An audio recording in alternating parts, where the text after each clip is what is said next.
پس منظر وہ ذہن میں رکھیے گا، یہود نے کیا اعتراض کر دیا، یہ مسلمانوں کا قبلہ بدل گیا، او ہو ان کی تو نمازیں ضائع ہو گئیں۔ یہ ذرا ظاہر میں اونچ نیچ ہو جائے تو برائی کا پہاڑ بنا لینے والا معاملہ، شارٹ سائٹڈ مینٹالٹی، اس کی نفی ہے جو اس مقام پر کی جا رہی ہے۔ ارشاد ہوا لیس البر ان تولوا وجوہکم قبل المشرق والمغرب، نیکی صرف اسی بات کا نام نہیں ہے کہ تم اپنے چہرے مشرق یا مغرب کی طرف پھیر لو، ہاں نیکی یہ بھی ہے کہ قبلہ رخ ہو کر نماز ادا کی جائے، لیکن صرف یہی نیکی نہیں ہے کہ ظاہر کے ایک عمل کو تم کل نیکی سمجھ بیٹھو، نہیں، اب نیکی کا جامع تصور بیان ہو رہا ہے۔ وَلَٰكِنَّ الْبِرَّ مَنْ آمَنَ بِاللَّهِ وَالْيَوْمِ الْآخِرِ وَالْمَلَائِكَةِ وَالْكِتَابِ وَالنَّبِيِّينَ، بلکہ نیکی تو اس کی ہے جو اللہ پر ایمان لایا اور آخرت کے دن پر اور فرشتوں پر اور کتابوں پر اور انبیاء پر۔ نیکی کرنے والے کی نیت کا معاملہ ہے۔ نیک عمل ہے لیکن ایمان نہ ہو تو قابل قبول نہیں، نیک عمل ہے مگر دکھاوا تو قابل قبول نہیں۔ نیکی سے زیادہ نیکی کرنے والے کی نیکی کے پیچھے اس کا موٹیو کیا ہے، نیت کیا ہے، یہ اہم بات ہے۔ اور نیکی کے بیان میں پہلے ایمان کا ذکر آیا۔ ایمان وہ شے ہے جو بندے کو نیکی پر آمادہ کرتی ہے۔ اگر نتائج سامنے نہیں بھی آ رہے محنتوں کے تو بندہ مایوس نہیں ہوگا، اصل اجر تو آخرت میں مل رہا ہے، نیکی میں آگے بڑھتا چلا جائے گا۔ تو ایمان نیکی کی روح ہے جو اس کو نیکی کی طرف بندے کو آمادہ کرتا ہے۔ تو ایمانیات کا ذکر پہلے آیا۔ اچھا، ایمان ہو تو نیکی میں سب سے پہلے کیا نظر آئے گا؟ سبحان اللہ، اس مقام پر انسانی ہمدردی کے جذبے کو اللہ تعالیٰ ذکر فرما رہا ہے۔ فرمایا وَآتَ الْمَالَ عَلَى حُبِّهِ ذَوِي الْقُرْبَى وَالْيَتَامَى وَالْمَسَاكِينَ وَابْنَ السَّبِيلِ وَالسَّائِلِينَ وَفِي الرِّقَابِ، اور اس نے اللہ تعالیٰ کی محبت میں مال خرچ کیا رشتہ داروں پر اور یتیموں پر اور مسکینوں پر اور مسافروں پر اور سوال کرنے والوں پر اور گردنوں کے آزاد کرانے میں۔ یہ ایک ترجمانی ہے، اللہ کی محبت کی وجہ سے مال خرچ کرنا کس پر؟ رشتہ داروں پر، یتیموں پر، مسکینوں پر، مسافروں پر، سوال کرنے والوں پر، گردنوں کے آزاد کرانے میں۔ مختلف کیٹیگریز بتائی گئیں۔ مجموعی بات کیا ہے؟ مال خرچ کرنا کس پر؟ مخلوق خدا پر، انسانیت کے لیے ہمدردی کا ہونا۔ ایمان کے بعد نیکی کے مظاہر میں، مینیفیسٹو میں پہلی بات کیا ہے؟ انسانی ہمدردی کا جذبہ۔ ایک آدمی بہت کچھ ہو، اس میں لوگوں کے لیے ہمدردی کا جذبہ نہیں ہے تو اس آیت کریمہ کے مطابق وہ نیک نہیں ہے۔ بہت کچھ ہو سکتا ہے، نیک نہیں ہے۔ انسانیت کی لیے ہمدردی اور ان کی تکلیف کو محسوس کرنا اور ان کے کام آنے کی کوشش کرنا، یہ ایمان کا تقاضا ہے، اور نیکی کے مظاہر میں پہلی بات یہ بیان کی گئی۔ اس کے بعد فرمایا وَأَقَامَ الصَّلَاةَ وَآتَ الزَّكَاةَ، اور اس نے نماز قائم کی اور زکوٰۃ ادا کی۔ یہ پلرز آف اسلام آ گئے، نماز کا ذکر بھی آ گیا، زکوٰۃ کا ذکر بھی آ گیا۔ حقوق العباد بھی ادا کرنے، حقوق اللہ بھی ادا کرنے۔ کچھ لوگ حقوق العباد میں بہت آگے اور حقوق اللہ میں زیرو، یہ آدھا کام کر رہے ہیں۔ کچھ لوگ حقوق اللہ تو ادا کر رہے ہیں مگر حقوق العباد میں زیرو، یہ بھی آدھا کام کر رہے ہیں۔ دونوں کو پورا کام کرنا چاہیے۔ اور نماز کیا ہے؟ ایمان کی آبیاری کا ذریعہ۔ نماز قائم ہوگی آداب کے ساتھ، ایمان میں بڑھوتری ہوگی، نیکی کا جذبہ پروان چڑھتا رہے گا۔ زکوٰۃ کیا ہے؟ سالانہ ریمائنڈر ہے، زکوٰۃ کافی نہیں، زکوٰۃ سالانہ ریمائنڈر ہے کہ مال راہ خدا میں خرچ ہونا چاہیے، زکوٰۃ کے علاوہ بھی خرچ ہونا چاہیے۔ اس آیت کریمہ کو تلاوت فرما کر نبی اکرم صلی اللہ علیہ وسلم نے فرمایا تھا ان فی المال لحق سوی الزکاۃ، بے شک مال میں زکوٰۃ کے علاوہ بھی حصہ مقرر ہے، تو زکوٰۃ تک محدود نہ رہیں، زکوٰۃ سے آگے بڑھ کر بھی خرچ کرنا چاہیے اللہ تعالیٰ کی راہ میں۔ آگے فرمایا وَالْمُوفُونَ بِعَهْدِهِمْ إِذَا عَاهَدُوا، اور جب وہ وعدہ کرتے تو اسے پورا کرتے ہیں۔ اللہ اکبر، ہمارا عقیدہ کتنا مضبوط ہے، نمازیں کتنی مضبوط ہیں، روزے کتنے مضبوط ہیں، معاملات میں پتہ چلے گا وعدے میں کھڑے ہیں کہ نہیں، قول میں کھڑے ہیں کہ نہیں، وعدے کو پورا کرتے ہیں کہ نہیں۔ ورنہ اللہ کے نبی صلی اللہ علیہ وسلم نے ارشاد فرمایا لا دین لمن لا عہد لہ، اس کا کوئی دین نہیں جو وعدے کو پورا نہیں کرتا۔ تو نیک لوگ کون ہیں؟ وعدہ جب کرتے تو وعدے کو پورا کرتے ہیں۔ وعدے اللہ سے بھی ہیں اس کی بندگی کے، وعدے مخلوق کے ساتھ بھی کیے جاتے ہیں، ان سارے وعدوں کو پورا کرنے کی تعلیم۔ اور بالخصوص اگلی صفت کا بیان ہے وَالصَّابِرِينَ فِي الْبَأْسَاءِ وَالضَّرَّاءِ وَحِينَ الْبَأْسِ، اور بالخصوص وہ صبر کرنے والے ہیں سختی میں اور تکلیف میں اور جنگ کے موقع پر۔ عام مشکلات آتی ہیں تب بھی صبر کرتے ہیں، ڈٹے رہتے ہیں، جمے رہتے ہیں، اور جنگ کے موقع پر ایمان والے جنگ بھی کریں گے، جی ہاں، قرآن پاک بتاتا ہے، آیت نمبر 193 میں پڑھیں گے، اللہ کے کلمے کی سربلندی کے لیے جنگ بھی کی جائے گی۔ ایمان والوں کے لیے صبر کے بہت سارے مراحل ہیں، اور اعلیٰ ترین موقع کب آتا ہے؟ حق و باطل کا معرکہ سجا ہو تو حق کا ساتھ دینے کے لیے کھڑا ہونا، اور اگر جنگ کا موقع آ جائے تو جان تک کا نذرانہ پیش کرنے کے لیے تیار رہنا۔ اللہ تعالیٰ مجھے اور آپ کو یہ جذبہ عطا فرمائے۔ کس قدر ساری باتیں آ گئیں، ایمانیات کا بیان، انسانی ہمدردی کا بیان، عبادات میں سے نماز زکوٰۃ کا بیان، معاملات میں سے وعدے کی تکمیل کا بیان، اور اخلاقیات کے میدان میں سے صبر، اور صبر کی چوٹی جنگ کے موقع پر ڈٹے رہنا، اور نیک لوگوں کی جنگ ہوتی ہے اللہ کے کلمے کی سربلندی کے لیے۔ اللہ والے کونے کھدرے میں بیٹھ کے بس ذکر نہیں کرتے، وہ بھی کرتے ہیں، اللہ والے جب موقع ہوتا ہے تو میدان میں بھی کھڑے ہوتے ہیں۔ سورہ آل عمران آیت نمبر 146 ہے، اللہ کے نیک بندوں کا ذکر ہے، اللہ والوں کا ذکر ہے۔ وَكَأَيٍّ مِّن نَبِيٍّ قَاتَلَ مَعَهُ رِبِّيُّونَ كَثِيرٌ، اور کتنی مرتبہ ایسا ہوا کہ انبیاء کے ساتھ مل کر اللہ والوں نے جنگ کی ہے۔ جنگ شرائط کے ساتھ ہے، مقاصد کے ساتھ ہے، مگر ہے باطل کا قلقمہ کرنے کے لیے، حق کا بول بالا کرنے کے لیے، عدل کے نفاذ کے لیے، مظلوم کی داد رسی کے لیے، اللہ کے کلمے کی سربلندی کے لیے۔ اللہ کا کلام بتاتا ہے جنگ کا موقع آئے گا تو جنگ بھی کرنا ہوگی۔ یہ نیکی کا ذکر کرنے کے بعد اب اللہ تعالیٰ فرماتا ہے اولئک الذین صدقوا، یہی لوگ ہیں جو سچے ہیں، وَأُولَئِكَ هُمُ الْمُتَّقُونَ، اور یہی لوگ ہیں جو متقی ہیں۔ ان کی نیکی اگر ہے تو واقعتاً نیکی ہے، یہ سچے ہیں اور یہ واقعتاً متقی ہیں۔ یہ ہوئی آیت البر، نیکی کی حقیقت پر بیان پر مبنی آیت کریمہ۔ آگے اللہ تعالیٰ ارشاد فرما رہا ہے قصاص کے بارے میں۔ قصاص، قاتل کو سزا کے طور پر جرم ثابت ہو تو قتل کیا جائے، اس کی حکمتیں بھی قرآن بیان فرما رہا ہے، اور اس کی طرف توجہ بھی قرآن پاک دلا رہا ہے۔ ارشاد ہوا یا ایھا الذین آمنوا، اے وہ لوگ جو ایمان لائے ہو، کتب علیکم القصاص فی القتلى، تم پر فرض کیا گیا ہے مقتولوں کے بارے میں قصاص کا معاملہ، یعنی قاتل سے سزا لینا۔ الحر بالحر والعبد بالعبد والانثى بالانثى، آزاد کے بدلے آزاد، اور غلام کے بدلے غلام، اور عورت کے بدلے عورت۔ کیا مطلب؟ جس نے قتل کیا اسی کو قتل کیا جائے گا۔ یہ زمانے جاہلیت کا دور تھا، بڑے قبیلے کا فرد قتل ہوا تو قاتل کے 5 ماریں گے۔ اللہ اکبر کبیرہ، کیونکہ ہم بڑے ہیں۔ تو آج بھی دنیا میں کچھ بڑے ہیں، وہ ظالم و جابر بن کر اقوام پر حملہ آور ہوتے کہ ہم بڑے ہیں۔ یہ ظالم اور جابر قسم کے لوگوں کا طرز عمل اللہ کا کلام نفی کرتا ہے اس کی، اور اگر انسانوں کے یہ درجے مقرر کر دیے جائیں تو تمدن کی جڑ کٹے گی، انسانیت بربریت اور ظلم کا شکار ہوتی چلی جائے گی۔ نہیں، جو قاتل ہے وہی سزا کے طور پر قتل ہوگا، آزاد کے بدلے آزاد، اور غلام کے بدلے غلام، اور عورت کے بدلے عورت۔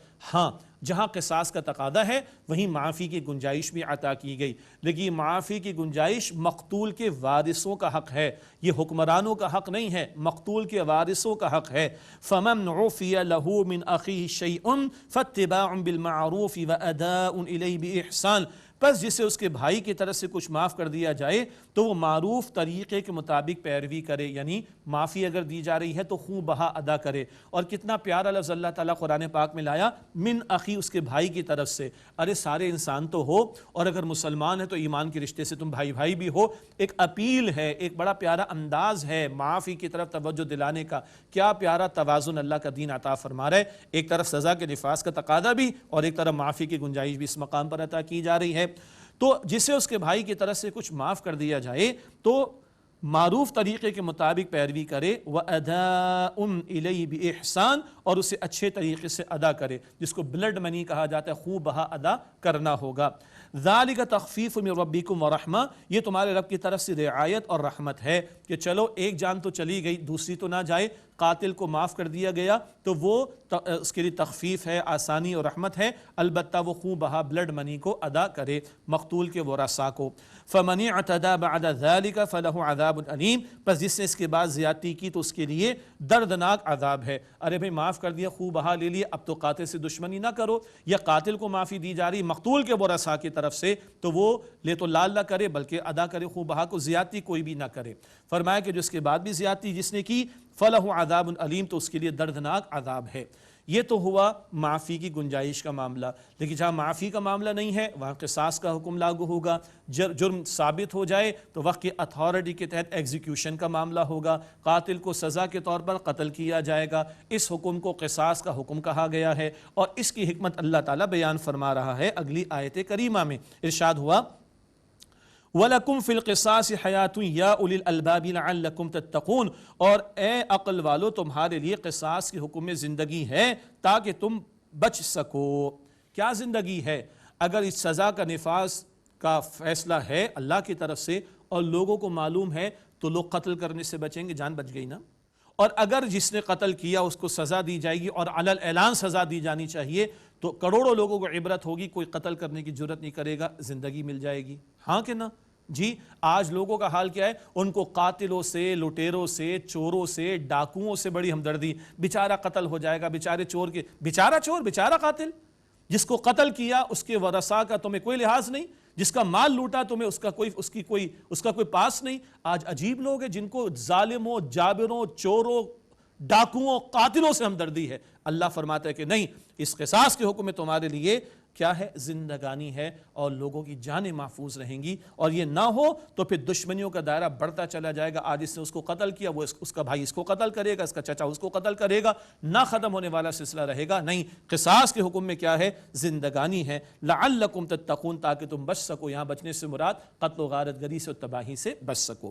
اگلی آیت کریمہ میں وصیت کے تعلق سے ایک حکم آ رہا ہے، البتہ وہ منسوخ ہے کیونکہ بعد میں ناسخ حکم آ چکا ہے۔ سورہ نساء آیت نمبر 11 اور 12 میں اولین حکم وصیت کے بارے میں آ رہا ہے، کتب علیکم اذا حضر احدکم الموت ان ترک خیرا الوصیۃ للوالدین والاقربین بالمعروف۔ تم پر فرض کیا گیا ہے کہ جب تم میں سے کسی کو موت کا معاملہ پیش آئے، اگر وہ مال چھوڑے تو وصیت کرے ماں باپ کے لیے اور رشتہ داروں کے لیے بھلے طریقے پر، معروف طریقے کے مطابق۔ حقا علی المتقین، یہ لازم ہے متقین پر، پرہیزگاروں پر۔ کیا مطلب؟ بھائی وصیت کر جاؤ والدین کے لیے، رشتہ داروں کے لیے، لیکن جیسے کہ عرض کیا گیا قرآن پاک میں بھی تدریجاً کچھ احکامات آئے اور اہل علم مفسرین نے واضح طور پر بیان فرما دیا کہ سورہ نساء آیت نمبر 11 اور 12 میں وراثت سے متعلق احکامات آ گئے۔ والدین کا حصہ کیا ہوگا، اولاد کا حصہ کیا ہوگا، شوہر کا حصہ کیا ہوگا، بیوی کا حصہ کیا ہوگا، بہن بھائیوں کا حصہ کیا ہوگا، اللہ تعالیٰ نے وہ حصے مقرر فرما دیے۔ تو اب یہ حکم منسوخ ہے، یعنی یہ ایبروگیٹڈ ہے، اور وہ حکم ناسخ ہے، النساء آیت نمبر 11 اور 12۔ تو ورثاء کے حصے تو اللہ تعالیٰ نے مقرر فرما دیے۔ ہاں، حدیث مبارک میں بخاری شریف کی بھی روایت ہے، نبی اکرم صلی اللہ علیہ وسلم نے ارشاد فرمایا غیر وارث کے لیے وصیت ہو سکتی ہے، وارثوں کے حصے اللہ تعالیٰ نے مقرر فرما دیے، اور 1/3 مال تک، 1/3 آف جو بھی مال بچا ہے چھوڑے جا رہا ہے ایک شخص، 1/3 مال کے حد تک وصیت ہو سکتی ہے اور غیر وارث کے لیے۔ باقی مزید تفصیلات تفاسیر میں دیکھیے، اور جو موقع ایسا آئے تو علماء سے ہمیں مسائل سیکھ لینے چاہیے۔ فرمایا کہ حقا علی المتقین، یہ لازم ہے متقین کے لیے۔ ہاں، فمن بدلہ بعد ما سمعہ فانما اثمہ علی الذین یبدلون، پھر جو کوئی اسے بدل دے اس کے بعد کہ اس نے اس کو سنا تو اس کا گناہ صرف ان لوگوں پر ہے جنہوں نے اسے بدلا۔ وصیت کرنے والا صحیح وصیت کر گیا، بعد میں کسی نے گڑبڑ کی ہے تو جو گڑبڑ کر رہا ہے، رد و بدل کر رہا ہے، کسی کا حق مار رہا ہے، وہ ذمہ دار و گنہگار ہوگا۔ ان اللہ سمیع علیم، بے شک اللہ تعالیٰ خوب سننے والا، علم رکھنے والا ہے۔ فمن خاف من موص جنفا او اثما فاصلح بینہم فلا اثم علیہ، پس جو کوئی وصیت کرنے والے کی طرف سے طرفداری یا گناہ کا خوف کرے پھر صلح کرا دے ان کے درمیان تو اس پر کوئی گناہ نہیں۔ ان اللہ غفور رحیم، بے شک اللہ تعالیٰ بہت بخشنے والا، رحم فرمانے والا ہے۔ کبھی ایسا محسوس ہوا کہ وصیت کرنے والے نے کوئی طرفداری کر دی، جانبداری برتی، کسی کے ساتھ زیادتی کر لی، اور ایک شخص محسوس کرتے تو ظلم ہو گیا، تو وہ ورثاء کو جمع کرے، باہمی مشاورت کرے، اصلاح کا پہلو سامنے رکھے، اور جو زیادتی کا پہلو اس کا ازالہ کرنے کی کوشش کرے۔ تو اس صورت میں اگر وصیت کو بدلا جاتا ہے، کیوں؟ ظلم ہوا، زیادتی ہوئی، اور اگر مشاورت کے ساتھ اصلاح کی جاتی ہے تو کوئی حرج کی بات نہیں۔ ان اللہ غفور رحیم، بے شک اللہ تعالیٰ بہت بخشنے والا، نہایت رحم فرمانے والا ہے۔ ناظرین کرام، اس کے بعد سورۃ البقرہ کا 23واں رکوع ہے، اور یہ 23واں رکوع بڑا منفرد ہے۔ یہاں ماہ رمضان کے روزوں کی فرضیت، اس کی حکمتیں اور کچھ احکامات کا بیان ہے۔ قرآن پاک میں نماز، زکوٰۃ اور حج، عمرہ، قربانی، ان عبادات کا ذکر جا بجا آیا ہے، لیکن ماہ رمضان کے فرض روزے اور اس سے متعلقہ امور کا بیان اسی ایک مقام پر رکوع نمبر 23 میں آ رہا ہے۔ ارشاد ہوا سورہ البقرہ کی آیت نمبر 183، یا ایھا الذین آمنوا کتب علیکم الصیام کما کتب علی الذین من قبلکم لعلکم تتقون، اے ایمان والو تم پر روزہ رکھنا فرض کیا گیا ہے جیسے کہ تم سے پچھلے لوگوں پر فرض کیا گیا تاکہ تم میں تقوی پیدا ہو جائے۔ ایمان والوں سے خطاب ہے، بھائی روزہ رکھو، اللہ کا حکم ہے جی، اور یہ کوئی نئی عبادت نہیں مشقت والی جو تم پر لازم کی گئی، تم سے پچھلے لوگوں پر بھی روزہ فرض کیا گیا، انہوں نے بھی رکھا، تم بھی رکھو۔ حکمت کیا بتائی گئی؟ لعلکم تتقون، تاکہ تم میں تقوی پیدا ہو۔ قرآن پاک کے شروع میں ہم نے کیا پڑھا تھا؟ ھدی للمتقین، قرآن متقین کے لیے ہدایت ہے، ٹھیک ہے؟ روزے سے کیا ملے گا؟ تقوی، روزہ رکھ کر تقوی حاصل کرو تب قرآن پاک سے ہدایت ملے گی۔ سبحان اللہ، روزہ رکھ کر تقوی پیدا کرو تو کوالیفائی کرو گے to get the guidance from the holy Quran. اللہ اکبر۔ تو تقوی کیا ہے؟ خوف خدا کا دل میں ہونا، اور 7 پردوں میں بھی ہوں، روزے کی حالت میں کھاتے ہیں پیتے نہیں، کوئی نہیں دیکھ رہا، چپکے سے کھاتے نہیں کھاتے کیوں؟ اللہ دیکھ رہا ہے، تو بھائی یہ پوری زندگی اللہ تعالیٰ دیکھتا ہے۔ اچھا روزے میں حلال چھوڑ دیتے ہیں، کھانا پینا زوجین کا تعلق چھوڑ دیتے ہیں، اللہ کہتا ہے حرام کو تو چھوڑ دو۔ یہ ہے جو تقاضا کیا جا رہا ہے۔ تو روزے کی حکمت کیا ہے؟ تاکہ تم میں تقوی پیدا ہو۔ ایام معدودات، گنتی کے چند دن ہیں۔